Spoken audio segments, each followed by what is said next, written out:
Good morning, good afternoon, good evening, wherever you are in the world. I am Mark Sugiyama from Eclectic Arts, based here in Seattle, Washington. Welcome to the Eclectic Arts Virtual Studio. Thank you so much for joining me. Today is Friday, January 29th, 2021. I actually had to look at my notes to see what the date and the year was because I still have pandemic brain going on. But let's get to it. We've got limited time today. My guest today is a one-man musical wrecking machine. As the lead vocalist for Queensryche, he has reignited the flame within the band. Now he is about to unleash his debut solo record, Rejoice in the Suffering, 1 week from today on Friday, February 5th. Please welcome to the Eclectic Arts Virtual Studio, Mr. Todd La Torre. Let's bring La Torre, I should say. How's it going? Good, Todd. How are you, man? A wrecking machine. I'll take it. Yeah, I mean, when I think about it, I mean, as obviously a vocalist, a drummer, guitarist, bass, I mean, is there any instrument you don't play? You know, I don't play the piano, and I wish I did. You know, I'm a jack of all trades, master of none. Well, I think there's some people that probably say you're a master vocalist for sure. Well, they're very kind. Yeah, well, and then I know that drums are your first instrument, so you've been doing that forever. Since I was 13, yeah, and I'll be 47 next month, so it goes by quickly. It does. I turned 50 last year, and it's just like, man, what happened? And we can say happy birthday to Eddie Jackson today. Today's Eddie's birthday. Happy birthday, Eddie! Awesome. So yeah, man. Let's kind of get into this. I had a chance to listen to the entire record yesterday, the advance of it, and probably the best compliment I could give you is that I immediately went to Rat Pack and ordered it. Wow, thank you very much. Yeah, that's great. Yeah, there's not a weak track on this entire release, and so I know that you and your longtime friend Craig Blackwell, put everything together, or writing it, doing all the instrumentation. But can you kind of take us back, because I was thinking about this in 2016 when I interviewed you in person, back when we can do those kind of things. You mentioned your solo record, that you're kind of trying to find time and find pieces, and here we are 5 years later. So kind of bring me back to the seedlings and how we got to where we're at now. Yeah, that's been kind of a running joke. Like I remember I remember the label, it was doing like a poster, and it was like next year 2017, and then that didn't happen. And he goes, I'm going to make a joke and put 2021. That was back then. I was like, yeah, whatever, it'll be out before that. But, Queensryche takes up a lot of time, and with the touring and that if you're not touring, you've toured that album, and now you're writing, and that you're doing pre-production, and then you're recording, and then, it's like, man, when am I going to get the time to do this? And so when this happened with the whole, we got to fly home, the no more shows, it's being canceled. I called Craig and said, this is what we got to do right now. Like tomorrow, when I get home, I'm going to call you. We're going to go through ideas that we have. We're going to do new stuff and all that stuff. So we just hunkered down and wrote and recorded everything in like 4 months. And then we sent all the recordings to Zeus, where he did the mixing and the mastering on the record, and went through all the artwork to just getting everything together and packaged so that we could do this properly. So it's been a long time coming, and I'm really glad that finally got this one out. And I actually have some other songs written for a second one, which is even much darker and heavier than this record. It's a heavy record, but it's not like brutally heavy. It's heavy in like a classic sense. So yeah, it's good. It's exciting. And we've got a new video coming out this afternoon in about 25 minutes. So that'll be exciting for Crossroads to Insanity. So I think that's gonna, we put out Dark and Majesty. People got to hear kind of the gritty verses in this melodic chorus, then Vanguards, which is a thrasher. Now they're going to hear a song that you've already heard, which shows another, texture and balance to the record, that it's not just like a thrash record or something. There's more to it. so I'm excited, for people to hear that song, and it's going well. Awesome. I'm so excited that you mentioned that the new video that's going to debut today is Crossroads to Insanity, because in my notes, that's actually that was one of my favorite songs, was Oh, Crossroads to cool. Insanity. So I guess I picked the right tune. Yeah, I think my friends and some people that have heard it, that have come over, and I've shown them stuff. They all agree. I think a lot of people are going to like this. This will be like a favored song on the album. It definitely, I think, will have a larger group of people will like this song than, say, Vanguards of the Dawn Wall. That's like more thrash thing, but that's Crossroads is definitely I think it's a really good song, and yeah, I'm glad you dig it. Yeah, totally. I love the textures on that song and just the composition of it. And it's something where I think actually there's a lot of songs on the record like this, but that one in particular to me is like you won't necessarily get it the first time. Yeah, there's some mainstream appeal to it, but there's a lot of layers going on in that song. So I wanted to keep listening to it again and again. It's like, oh, something's drawing me back to this tune. Yeah. And that's a sign of a good song. Cool. I'm glad you like it. Yeah, it's got more of the the lower vocals in the verse, and Craig's playing on this is so tasty, and the solo's great. It's got harmonies in it. It's got a really cool ending. So yeah, it's and we wrote that song in like 2 days. I mean, it was like boom, whereas Hellbound and Down took, we had the music there, and I had a verse written, and I knew what I wanted for the chorus pretty much, but I struggled with that song. It was going to be a bonus track, and it was like, man, I just isn't what I wanted it to be. And then when it came to the breakdown, then I started to really get into that, and it took a different direction. Now I love the song. It's one of my favorites on the record, Hellbound and Down.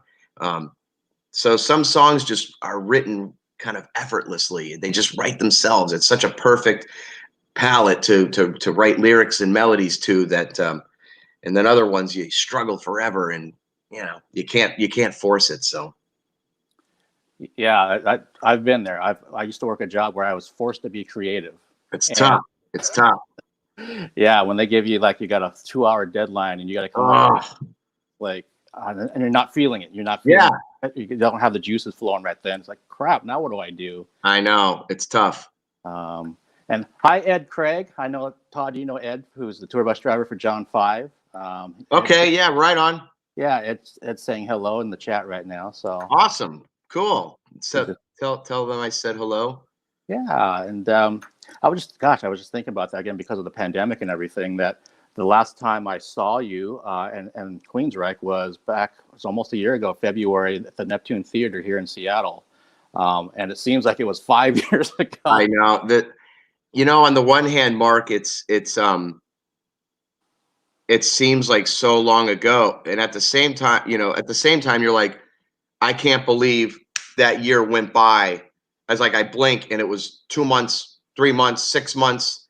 Holy crap, this year's kind of flying by. So it's a weird time for everybody. But yeah, that was a good show there in Seattle, and it's always good to see you. And I think the time before that, I think were you with your mom? I think your mom was out there at was one of the casino shows or something.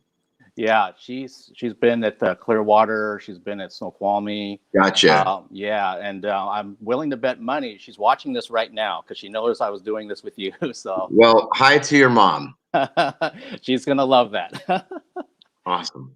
Hey, and so with your solo record and working with Craig, and like you mentioned on one of the videos that's on social media, you've known him for a long time. Many decades, and I think you were actually probably drumming with his band at the time. So, how did you guys end up writing this material? Did you have ideas that were like from 30 years ago, or was it all pretty much within the last year? It was, well, Rejoice in the Suffering song we wrote like 6 years ago.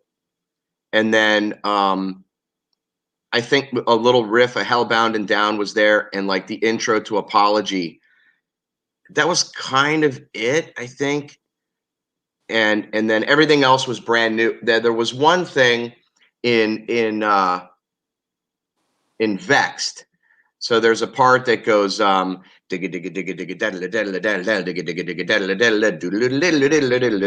this little musical section. That was something from a song he and I worked on in my house, because he used to live with me. We were roommates, back in the 90s. And I always said, man, I always thought that, because I did a cool drum thing, a thing on the snare that, I don't know, it was a really cool piece of music. I loved his guitar on that. And I said, I would really love to salvage that piece from that song, because there was no singing or lyrics. It was just music that we had. And I said, we got to find a place in one of these songs where we can bring that back. How cool would that be? We wrote that in like 96, 7, something like that. That riff, that piece. Yeah. And so we found a spot for that in Vexed. And so we ended up using that in that song. But everything else was all fresh and new. And, like I say in that EPK, Craig and I have, we speak the same language exactly. Like we do the drum talk, we do all that, or the guitar, and so I could say something on the phone, hey, what do you think about this? And he could just play it exactly how I mouth it, because he knows what I mean. And so it just made it really easy and fun. And I, we have the same style of what we like. So it wasn't like trying to lure somebody over to see, to try to get into my headspace. He already understands it, and vice versa. So yeah, it was a lot of fun. Yeah, no, that's got to be amazing. I'm just thinking back to, I still am in contact with some of the guys that I knew back in my high school band, and that's cool. It'd be kind of something similar. Like you've known each other for so long, you have the same musical taste. You just kind of know that if I start with this riff, you're probably going to end with that beat, kind of a thing. Yeah, yeah. You start to learn their feel and their their approach, and you can almost predict in a way kind of where they're going to go, or the phrasing that they might do. And it makes songwriting a lot easier. But Craig's guitars on this record are awesome. His rhythms, his solos, he's such a clean player, and very, very, nothing muddy. And he articulates everything really, really well. And so I'm excited for Craig, because he was not known on a larger scale. So I'm really excited for Craig to get his name out there and let people discover him and his playing. And, he certainly deserves the notoriety and people to hear what he can do. Yeah, I think when I first heard Darkened Majesty, that just hearing that guitar tone and the crunch, it was like, oh man, this is going to be some heavy stuff coming. And then Vanguards came out. I was like, holy shit. And I love all types of different music, same with different genres, subgenres of metal and that kind of thing. Me too. Yeah, and I think those influences definitely come out, because in the record, for those that are going to get a chance to hear the full thing next Friday on the 5th, it does kind of have, like you said, there's more, maybe something that's a little more melodic, that has something that's more very thrashy. And so full transparency, when I was listening to the whole album yesterday, I don't really stream things, so I actually started in the wrong order with the songs. So the first song I actually heard is one of the bonus tracks, which was One on One. Oh, One by One. Yeah. One by One. Yeah, that's all gutturals, and yeah, that's like more of a melodic death metal, little bit of black metal, tremolo picking on the chords, not so. The verses are, gatta, palm muted, thrashy kind of playing, but then you open up into like a pre-chorus or a chorus, and it's open chords, tremolo picking. So that's an interesting one for your very first song to hear as the introduction to the record. Yeah, no, exactly. Again, I'd heard the video output, but then in terms of going through the sequence, I'm like, holy crap, that sounds like some Emperor influence and maybe some other kind of death metal stuff, and just exactly what you just described. There's like this mishmash of these things, which I happen to love. So then I start thinking, man, what else is on this record that I haven't heard yet? And It runs the gamut. Yeah, I think it does. I mean, it's got, you know, you've got this clean intro of Vexed, which sounds like a Queensryche delivery. You know, I sing it in that way. Um, then you've got, you know, you know, I don't know if you ever remember the band Barren Cross. They were a Yep. Christian. Okay, Yep. so I always loved that singer Mike Lee. His voice was almost a mixture of Dio and Bruce Dickinson, and Mhm. he had such a cool sound. And you know, there's some sounds that are you know, in fact, the part leading into the guitar solo of Crossroads to Insanity really reminds me of like a delivery he would do. Mhm. Then you've got something in Hellbound and Down, you know, that's kind of like Tom Araya, you know, I the weak, I the brave. You know, it's more yelling and Mhm. not really singing. And then, you know, you've got Pretenders, which everybody says, oh, he sounds like Halford. But, you know, there's a lot of different things on here that definitely touch on a variety of heavy metal styles and influences. Yeah, I absolutely concur. You can hear some of your influences, you know, things that you like, but I also definitely hear. I think what's been interesting for me is that you know, with Queensryche, you've put out 3 studio records, and so I'm never really quite sure what is kind of maybe your input. But then listening to your solo record, there's things that reminded me like that sounds like Queensryche, which kind of made me go back to the Verdict and start thinking, well, maybe that's some of Todd's input that now I have some reference to. Yeah, I mean, there's for the most part, okay, like on the Queensryche stuff, like Dark Reverie, that was Parker. That was Parker's melodies, his lyrics, and I said, okay, well, I want to deliver it in the Queensryche way. So, you know, he would tell me his phrasing, and I was like, okay, I'm going to manipulate that because I would never phrase it that way. You know, Mm. I do it the Queensryche way. So let me put my thing on it and make it sound Queensryche. And then, you know, like Propaganda Fashion was Eddie Jackson. Light Years was Eddie Jackson. Those were his lyrics, his melodies.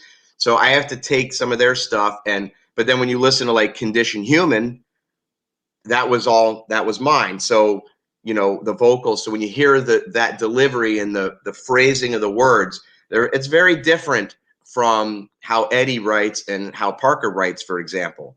Um, you know, so you might find like the chorus to Darkened Majesty is very Queensryche, the melody, and also like Crimson Glory in that style. Even Critical Cynic has a cleaner chorus that's something like what I would maybe do in Queensryche. So yeah, I mean, if you're able to find those little pieces and go, oh, okay, it reminds me of this. That's great. Yeah, it definitely did. And I think that's what you know, the fans are going to just love listening and re-listening to "Rejoice in the Suffering," the album, because yeah, you're going to find all these kind of little, kind of almost like Easter egg or nuggets or things that are really kind of cool. And you won't get it. You won't get it the first time. It definitely has to be Right.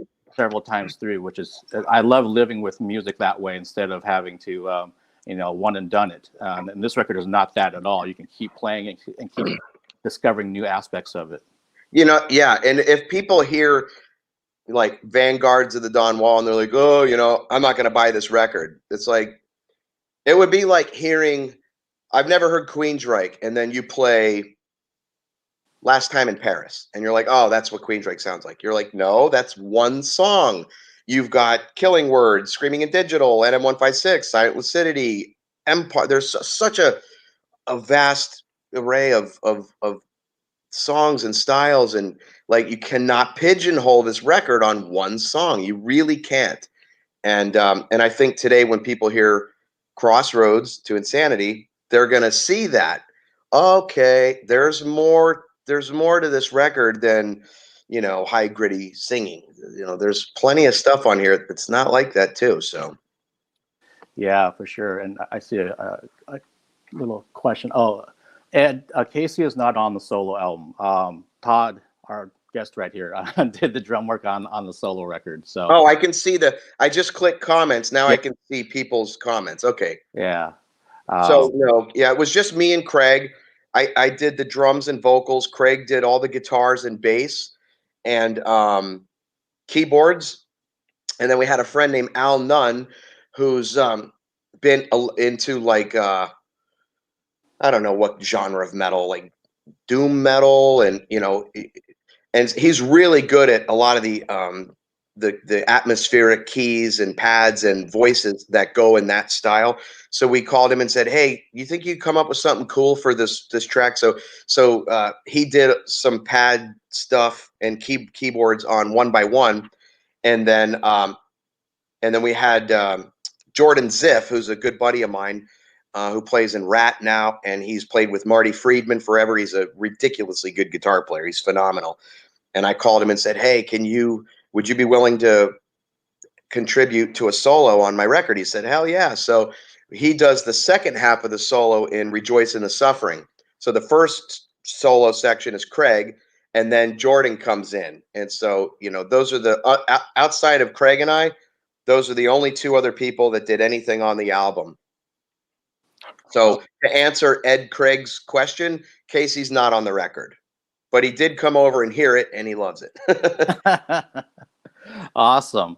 And Todd, just so I'm being mindful of the time, do you have another? No, we're good. We're good. Okay, cool.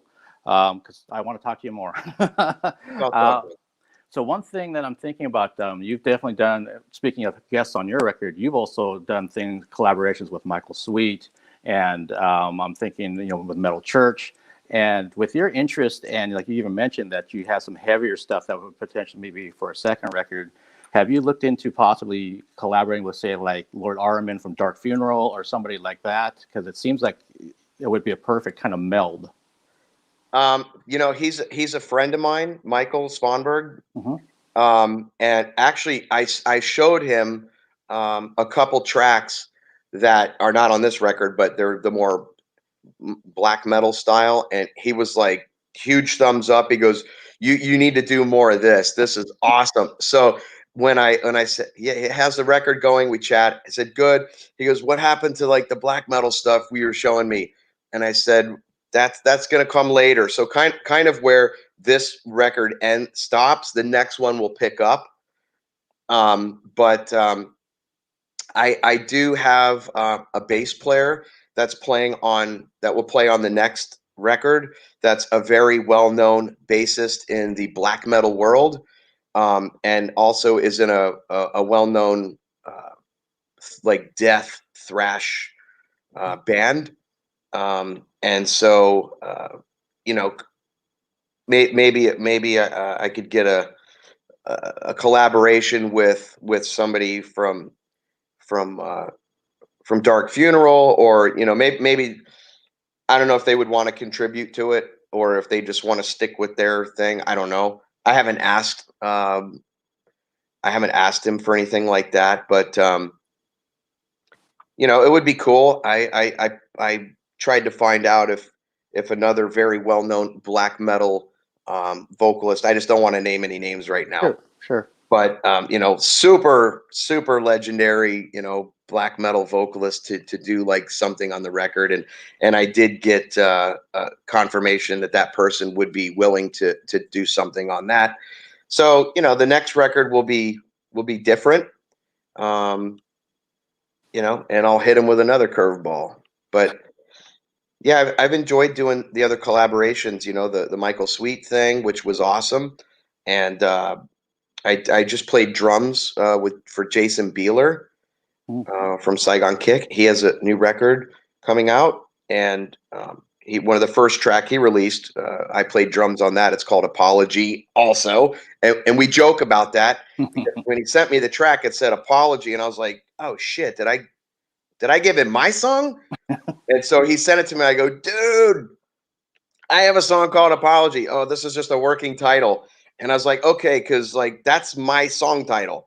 And he's like, no, it's a working title. So when he put it out and it said Apology, I texted him. I was like, I'll show you my timestamp if you show me your timestamp. And it's kind of in this little, inside joke. I said, okay, well, shit. Now if people type in my name and Apology, what are they going to get? My song or your song? So it's, the collaborations are fun, and you know, these are people that I've always admired and respected as artists, and to have that opportunity is like, it's really awesome. It's kind of like the fan in you is like, holy crap, I can't believe I recorded with Metal Church and I'm in a video with him. Like, this is nuts, you know, or Michael Sweet or whatever. Jason Bieler, I'm a big fan, you know, so.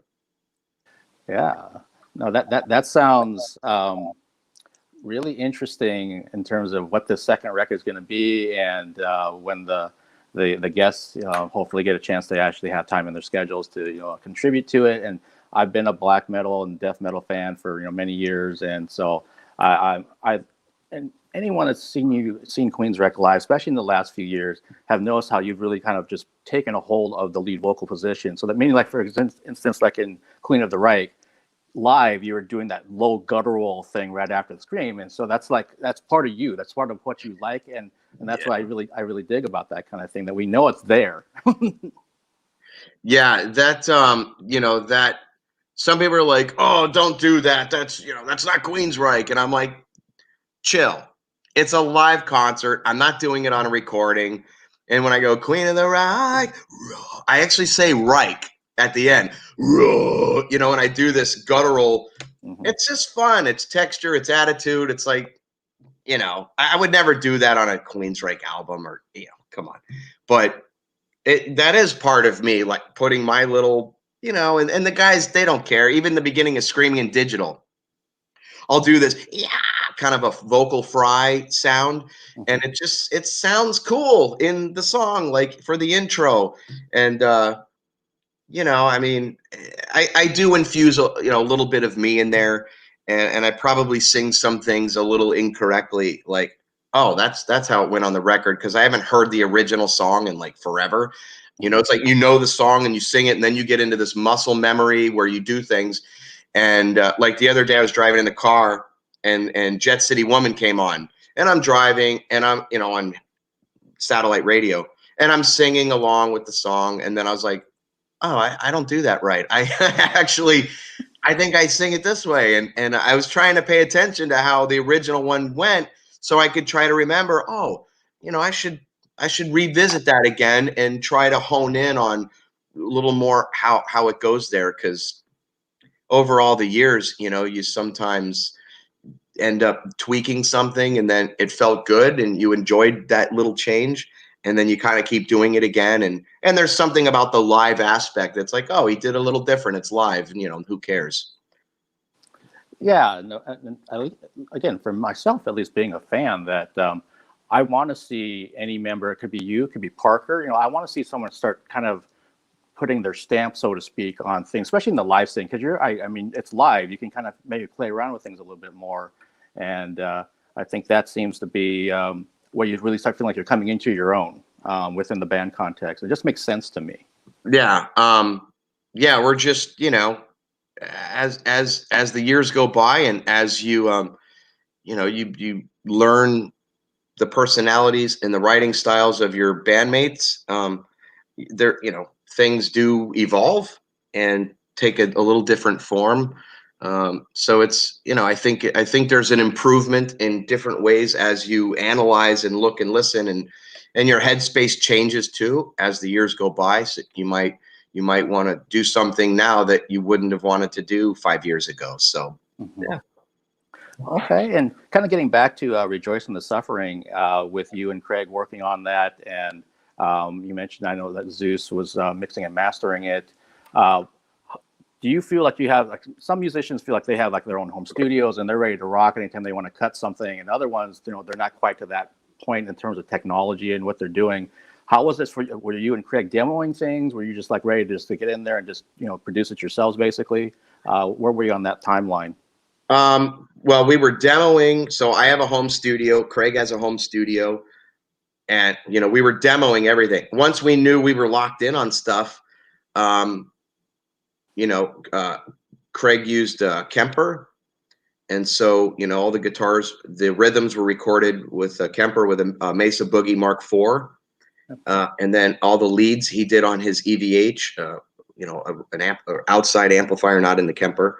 The drums were done here, and my vocals were done here.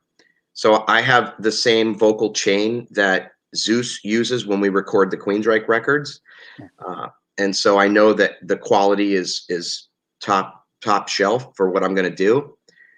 So, you know, and we knew we were going to self-produce the record. I didn't want anybody telling me, don't do this, don't do that. That's the whole point, is that I could do whatever I want. And so I wanted to be in complete control of the songs. And so, you know, we both, you know, produced the album and then just handed everything over to Zeus and let him work his magic and make it sound killer. So that's kind of how that went, was, you know, demoing along the way. And then there was some vocal stuff that I did that I was like in the demo that was like, man, that's awesome. So I didn't re-record that. You know, once I knew things were locked in, even on like demos like Crossroads to Insanity, when it came time to like really track it, I was like, these verses are done. Like, this is, oh, okay, I might change. I'm gonna re-sing this one little part because I have a better way of doing it. But a lot of the vocals were, as the demos evolved and I was correcting things, and then, you know, those just became the real recordings. Okay. All right. So you're very obviously technically savvy. Yeah, I mean, yeah. So yeah, I mean, I know how to record myself and do what I need to do, and you know, Craig is much better than I am, but I know how to do what I need to do, and you know, and then send it out to Zeus and let him, you know, I give him the edited consolidated vocals that are dry, just with compression on them, and that, you know, no EQing, no nothing, and then I let him do all the EQing and limiting and everything that needs to be done. But I don't give him, you know, 5 different vocal takes and let Zeus comp something together. I have the take, here's the vocal track. There's no changing what I did. And it's the same thing with Queensryche. When I record with them and I'm recording with Zeus, you know, there's no guessing like, well, I wonder which take I did is the one that's going to make the record, because we sit down together and we do it together. I'm in the seat right next to him as we're doing it. So it's in real time happening. There's no guesses as to what's going to make the record, you know, because I sang something 10 different ways. Got it. Okay. So that's good for fans to know out there, that when they hear a solo record, if they hear a Queensryche record, that what you're hearing vocally, that's what you wanted. That's what was agreed upon. It's not like, yeah, that Zeus decided, well, I think this takes better, so we're going to put this one on. Then you're kind of like, well, wait a minute, I thought, you know, take 10 was better than take 2. It's like, no, this is. Sometimes that happens, you know. Sometimes that happens where, you know, I'll do something and I'll be like, yes, and then, you know, one of the other guys will be like, I like the other one you did because you did this, and I'm like, I don't like that part. I like this one. And then it's, you know, it's an hour-long band meeting about one little phrase, because, you know, everyone is so detailed in every aspect of the record. Like, you know, we want to make sure everybody's good with everything that's going on.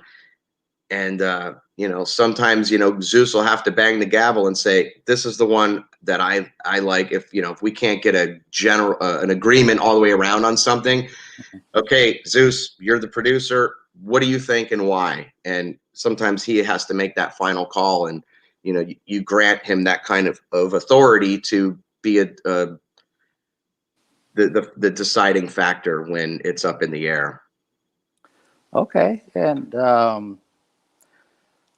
this begs the question with your solo record, obviously, that and we're in the pandemic still, obviously, but do you foresee sometime down the road in the future, if there's some, I don't know, chunk of time when Queensryche's, you know, not recording or on the road or something, where you could actually present this solo material live?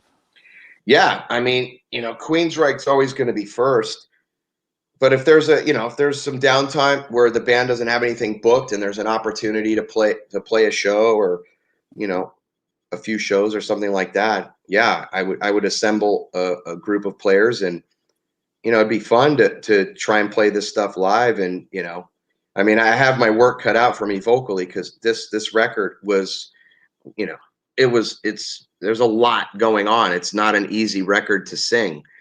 You know, and I was kind of conditioned in that vocal style for those months when I was doing that.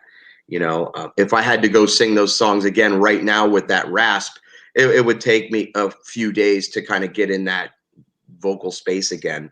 But it would be awesome to play some shows live. And a lot of people have asked, you know, man, I would love to see this live. Do you ever think you'll do it? You know, at some point I'll do something live with it. Yeah.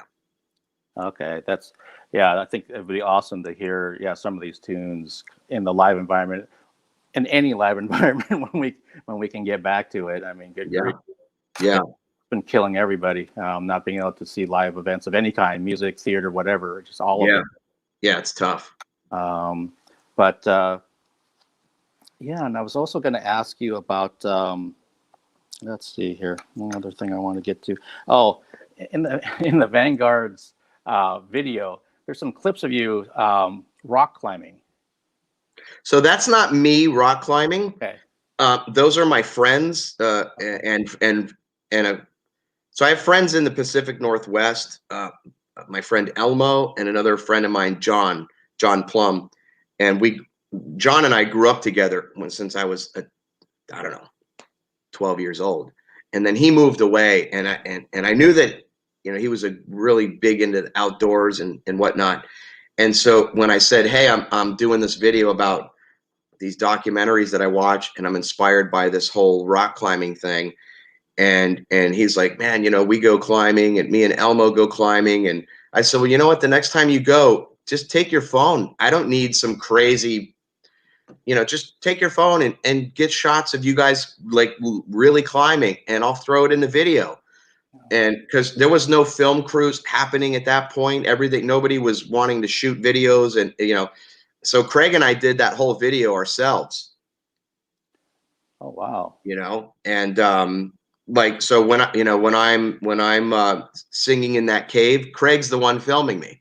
When Craig's playing guitar, I'm filming him. We did it all by ourselves, because it was either there's not going to be a video, or, you know, we're gonna do it ourselves. And so I was like, well, let's just do it ourselves. And it was fun. It was cool. We had another friend of ours, when the three of us were kind of jamming in the room, you know, doing the camera and whatnot. We kept it super simple and kind of old school. And so inserted my friends, and then the girl that's in it, her name's Kirby. You know, she's friends of those guys that go climbing. So I just had people that I knew that were into that, you know, help me out and send me their own real footage of the climbing. And yeah, it was cool. Okay, But that's not me climbing. Okay, yeah, I have a thing about height, so when I saw those little clips, I'm like, oh. Yeah, I would be pretty scared. Okay, but that's interesting too. So really, I mean, with you and Craig, you know, writing the album and producing the album, and, you know, Zeus doing his thing, but then, like you just said, with the Vanguards, you guys filmed everything, so it's really like a DIY project. Yeah, I mean, he has a company called Blue Water Film Studio, and so he shoots different things for different events and different, you know, all kinds of different things.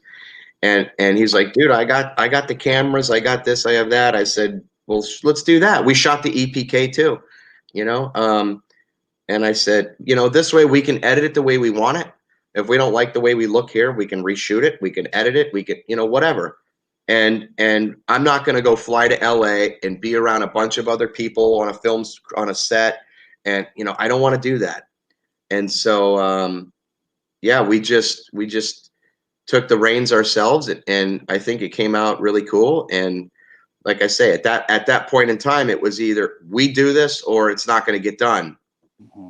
I mean, a lot of people, I remember Body Count did something, and Ice-T says in the beginning, you know, the pandemic, COVID, everyone's doing their cell phone. They're using their own cell phone. So there's a guy playing, you know, on the back deck of his house on an electric kit. There's another guy, you know, in his living room with a couch. You know, everyone's doing whatever they could to try to have content.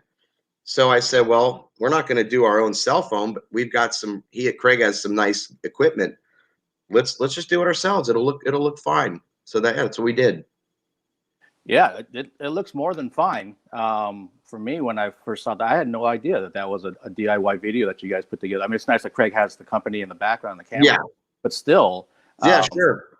No, kudos to you guys. It looks good. Yeah, thank you.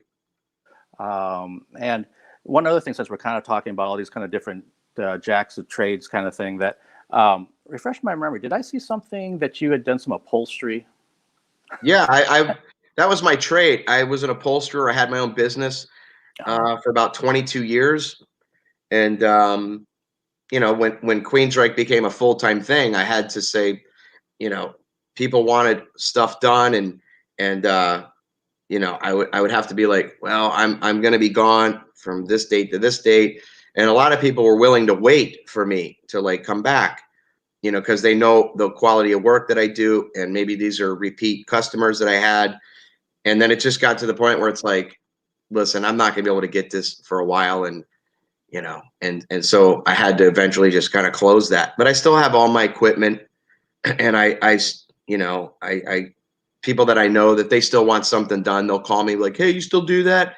I'm like, well, I don't really do it for a business anymore, but what do you have, and like I have downtime right now, and I've got a buddy who needs a bunch of stuff done in his camper. There's RV or whatever, like a bunch of cushions for that. I have another friend with 11 dining chair seats they need done, and I'm like, look, I'm not working. I'm literally home. I'm songwriting. I'm doing shit around the house.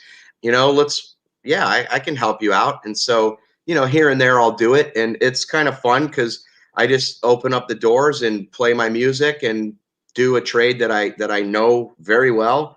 And but yeah, that was my business for my adult years.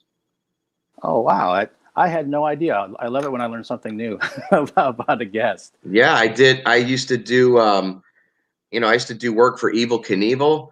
I used to I've done work for cars that are in the SEMA shows in Vegas. Um, I've had stuff in the DuPont registry of work that I've done. I did custom boat interiors, medical equipment, fitness centers. Originally, I learned auto upholstery, so custom cars was really my thing back then. Then I branched out into furniture, so I worked with interior designers here, very high end decorators and designers. So sectionals to Queen Anne sofas, wingback chairs, bar stools, ottomans. Like if it's upholstered, I can do it. And motorcycle seats. So it was something that I really enjoyed the craft and the trade and the skill and the creative aspects of it. And it allowed me to have long hair and a nose ring and look how I look. And I built a really good reputation around here for my work. And I still get people ask me, hey, I got this old street rod, I need this stuff done, and do you want to do it? I'm like, well, tell me what you need done, and let's see, because I don't have to do it anymore, but I do. But I still kind of enjoy it. Wow, I mean, this would be a complete random thought, but would you ever consider, or maybe the band Queensryche consider doing something as a giveaway that I mean, I'm just thinking fans out there would be like to have like a hand tooled, motorcycle seat or something that Todd La Torre did. I think that'd be freaking cool. Yeah, maybe. I mean, in fact, I have a friend of mine. His name's Alan, and he just messaged me. I got a motorcycle seat headed your way. It'll be there. I don't know, Monday or Tuesday or whenever. And I said, okay. He's been wanting me to do his motorcycle seat for years, and we just never got around to it. So he said, I'm sending it to you. I said, no problem. So when I get it, we'll do a call like this, and we'll talk about the design and the material and how he wants me to do it, and I'll do that. But yeah, I mean, I suppose if I said, hey, if you want something done, this is what or yeah, if I did a giveaway, or I don't know. It's not something I ever really thought about, to be honest. Okay. Yeah, I'm just, again, coming from the fan side of things, when down the road, when the new Queensryche album comes out, if there is some kind of contest or something, and here's the grand prize, that you got something that was yeah, perhaps, something to consider for sure. Yeah. Man. So, and you mentioned way back at the beginning of this interview that, you and Craig are on the same wavelength. You can kind of probably finish each other's musical sentences, that kind of thing. Was there anything on the record where you guys maybe weren't synced up and you kind of had to have that discussion for a while about this particular part or this particular, aspect of a song on the record? Nothing that we disagreed on, but if that ever happened, it was only like, man, I'm stumped. Yeah, me too. Or, hey, I don't know what to do here. Give me some ideas. And so he would tell me an idea. He'd be like, yeah, I'm not really sure where to go with this. And I'm like, play that again. Okay, what about if you went to this chord? And and so we would help each other that, but it was never like, I like that. And I'm like, dude, I don't like that. Or, it was always like, that's cool. Ooh, what if you did that, but what if we enhanced this way? There was never any like disagreement, like, I know you like that, but I don't like that. Like, I don't recall that ever happening. It was always like, man, that's cool. And how can we improve upon stuff? That was it. Okay. All right. And Todd, did you have say in terms of the formats of Rejoice in the Suffering coming out? Because I know for old school people out there, there's a cassette version. Yeah. Well, so, I mean, I knew we were going to do vinyl and a CD and obviously digital. And then when the label said, I want to do cassettes too, I was like, really? He's like, yeah. I was like, that would be awesome. And so, yeah, when they said we want to do cassettes, there is a market for these collectors that only buy cassettes. Like, there's people that have only pre-ordered the cassette. And I was like, that's great. Like, I think that's super cool. So I was really excited because other than 8 tracks when I was a kid, when I was growing up listening to music and learning things as a musician, I had tapes. The CD wasn't even invented yet. And so for me to see the actual cassette, I thought that was so cool. So that's my favorite part of the whole thing, is the cassette. Yeah, no, you and me both. Because when I saw that on Rat Pack's website for people that want to purchase the album, that I said, I almost had to do like a double take. Is that actually a cassette version that you could buy? Yeah, it's a legit. In fact, hang on, I got one right here. Okay. I haven't opened it. It's still in the cellophane, the plastic. But so this is the cassette, and then if you look at the back side, let me get in front of the camera. Mm-hmm. It's. I mean, that's how I grew up, was with these cassettes. So yeah, it looks really cool. I like it. Yeah. Anyway, I got a couple more minutes, and then I gotta go get my dog from the groomer. Oh, no problem. I saw online, it looks like you and the Queensryche guys have kind of been working on some ideas to kind of get the next record going. And can you give us an update on where things are at with that? Oh yeah, I mean, we're just songwriting. We got a ton of song ideas, and so Michael came down. He's going to come down again, and Zeus as well. Casey, like I say, lives in Tampa, so he's like a half hour away. So we're working on new song ideas. Eddie's writing. I think Parker's been working on some stuff, but I know he's been kicking ass with his guitar shop there called Diablo Guitars in Washington. So we're all independently and collectively working on new Queensryche song ideas, and things are starting to sound really cool in these kind of beginning stages. And I have a ton of material to start writing lyrics and melodies for these ideas to start kind of shaping how they're going to sound. So yeah, we're working on the next record.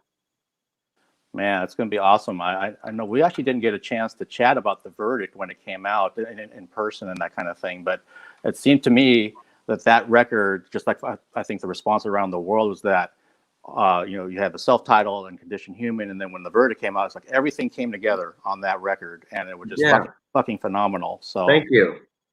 Yeah, that was it was a fun record to do, and I think a lot of people really like it. It got really great reviews, and overall, I think we would consider it, a successful album that's sits nicely in the more favored albums. So I think it kind of worked its way up into that category. That I think it'll be a record that lasts for a long time, in the people's minds. Yeah, for sure.